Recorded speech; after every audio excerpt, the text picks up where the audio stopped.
Maka untuk itu, saya sudah menerima laporan daripada Bung Sahrul. Atas nama DPP, saya menyatakan segera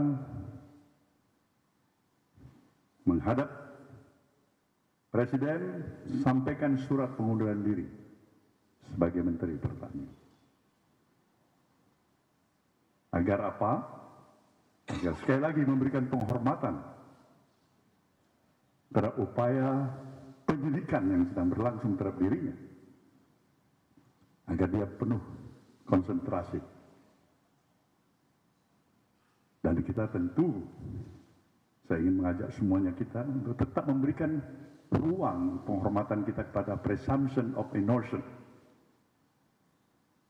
terhadap ajas praduga yang tidak bersalah. Salah, jalani, hadapi, laksanakan. Itu prinsip yang tegas dari kita.